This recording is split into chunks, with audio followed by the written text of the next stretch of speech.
সকলো ডিপাৰ্টমেণ্টতেই আমাৰ চাকৰি বাকৰি এতিয়া ওলাইছে। ইতিমধ্যে আপোনালোকে দেখিছে এডুকেশ্যন ডিপাৰ্টমেণ্টে ইতিমধ্যেই চাকৰি দিবৰ কাৰণে ভেৰিফিকেশ্যনো হৈ গ'ল আৰু আমাৰ ফৰেষ্ট ডিপাৰ্টমেণ্টত ইতিমধ্যেই নটিফিকেশ্যন দিছিল ইলেকশ্যনৰ কাৰণে এপ্লাই কৰিছে আমাৰ যিখিনি আমাৰ চাকৰি প্ৰাৰ্থী। আৰু মোৰ PHC ডিপাৰ্টমেণ্ট আৰু হেণ্ডলুম এণ্ড টেক্সটাইল ডিপাৰ্টমেণ্টত ইতিমধ্যে আলোচনা কৰি আমি আমাৰ যিহেতু চেণ্ট্ৰেল চিলেকশ্যন বৰ্ড আছে বৰ্ডক আমি ইতিমধ্যে জমা দিছোঁ।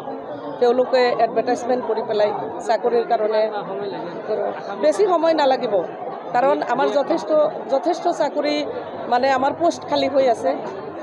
অফিচৰ যদি পোষ্টবিলাক খালী হৈ থাকে তেতিয়াহ'লে কাম কৰাৰ কাৰণে আমাৰো অসুবিধা হয়। গতিকে আমি খুব সোনকালেই আমি সেইবিলাক কৰিম। নিবনুৱা সমস্যাৰ কাৰণে এইটো এটা খুবেই ভাল খবৰ। আৰু এটা বস্তু আপোনালোকে দেখিব পাব ইতিমধ্যে JJM আঁচনিটো আৰম্ভ হৈ যাব।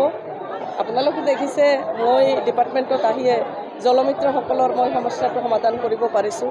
আৰু মডেল আঁচনি কিছু আমি ইতিমধ্যে হাতত লৈছোঁ, টকা সোমাইয়ে গৈছে। সেইটো আমি ড্ৰিংকিং ৱাটাৰৰ ক্ষেত্ৰত বিশেষকৈ নৰ্দাৰ্ণ পাৰ্টত আমাৰ যিটো উত্তৰ ছাইডটো আছে এজ এ BTC হিচাপে যথেষ্ট খোৱা পানীৰ অভাৱ আছে। তাতে এটা মডেল আঁচনি আমি লৈছোঁ। নামটো আজিয়ে মই ঘোষণা নকৰোঁ, দেখিবলৈ পাব।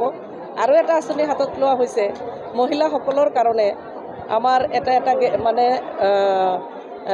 মেল মিটিং কৰিবৰ কাৰণে কমিউনিটি হল, তাৰ লগত টয়লেট থাকিব। আৰু সেইটো আমি মাৰ্টিয়াছ আমাৰ 2জন মহিলা তেওঁলোকৰ নামত কৰিবৰ কাৰণে এটা মডেলত কৰিবৰ কাৰণে আমি হাতত লৈছোঁ। সেইটো হৈছে গাইডে আৰু হেলেনাৰ নামত।